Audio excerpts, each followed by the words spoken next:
NDIS property में लाखों dollar बनते भी कैसे हैं और people lose hundreds of thousands of dollar, वो कैसे होता है वो मैं बताने वाला हूँ इस वीडियो में। तो देखो, पैसा बनना तो कॉमन चीज हो गई है। Like when you invest money people expect that you will make money, लेकिन वो चीजें लोग ज्यादा शेयर कर सकते हैं क्योंकि दे कंफर्टेबल कि मैंने पैसे कमाए हैं। लेकिन जब नुकसान होता है ना, नोबडी वांट्स टू शेयर। तो इस वीडियो में देखो, मैं आपको बताने वाला हूँ 2 या 3 चीजें जहां पे वेरी वेरी हाई रिस्क हो सकता है यदि आप वो केयरफुल नहीं रहते एनडीएस प्रॉपर्टी में। तो if you are thinking to buy NDIS property या फिर any of your friends are thinking to buy, ये वीडियो बहुत ही इंपॉर्टेंट होने वाला है। Please pass share with them as well. तो first of all, NDIS property में बेनिफिट कहाँ रहता है? कैश फ्लो में। सबको पता है कि एनडीआईएस में it's one of the highest cash flow in the residential property. आप 10 to 12%, कभी कभी उससे भी ज्यादा हो सकता है।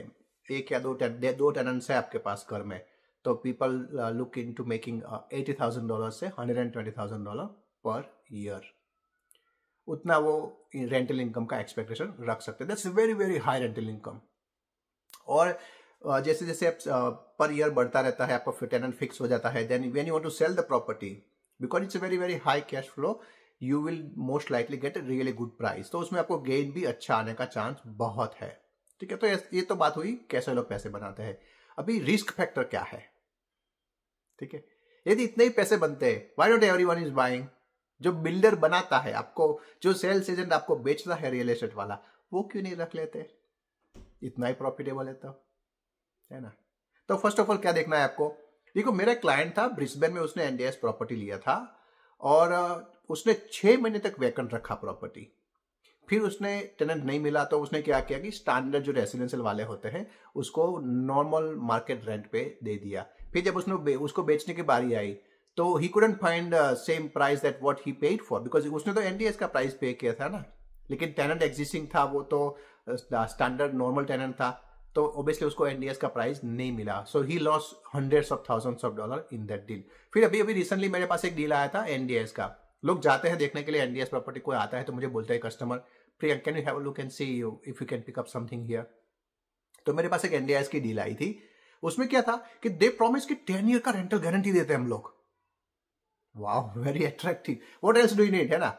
एनडीएस प्रॉपर्टी है, कैश फ्लो तो अच्छा होने वाला है और उसके ऊपर आपको 10 ईयर्स का गारंटी देता है। What can be the risk?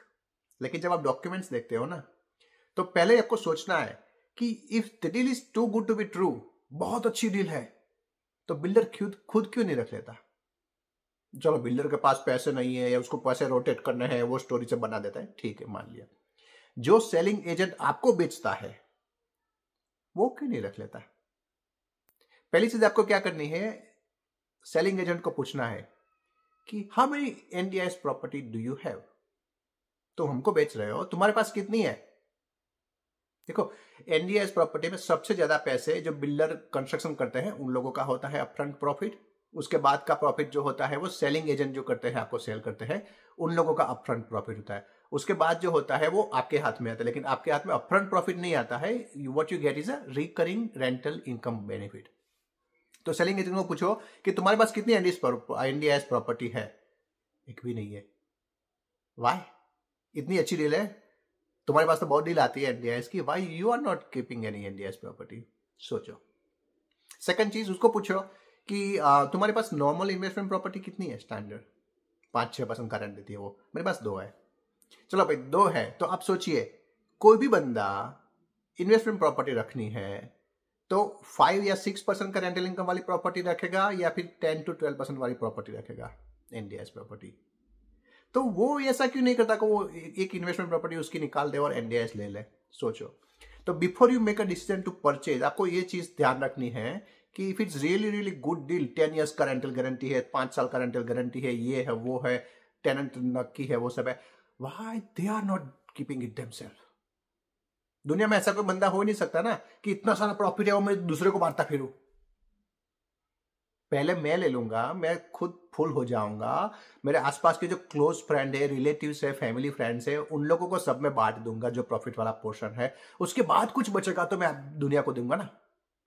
तो ये सोचना जरूरी है। सेकंड चीज क्या देखनी है कि रेंटल गारंटी देते हैं ना, तो देख लीजिए कि भाई क्या गारंटी है। उसमें डॉक्यूमेंट में पढ़िए कि what are the rules and regulation. उसमें कुछ कभी कभी क्या होता है कि वो बोलते हैं कि प्रॉपर्टी कंस्ट्रक्शन फिनिश होने के बाद rental guarantee will start after 1 year. उसमें भी ये क्लोज रहता है कि for some reason this and that, ये नहीं मिलता तो उनको एग्जाम्प्ट हो जाता है। वर्डिंग्स ध्यान रखना बहुत ही जरूरी है, because if there is rental guarantee why can not like keep it themself. इतना ही प्रॉफिटेबल डील है, इतना ही सिक्योर डील है, तो मार्केट में बेचने क्यों जाते हैं कोई? तो फिशी लगता है ना, तो इन्वेस्टिगेशन करना जरूरी है। फिर क्या होता है कि कंप्लायंस होता है ना, that's one of the biggest challenge.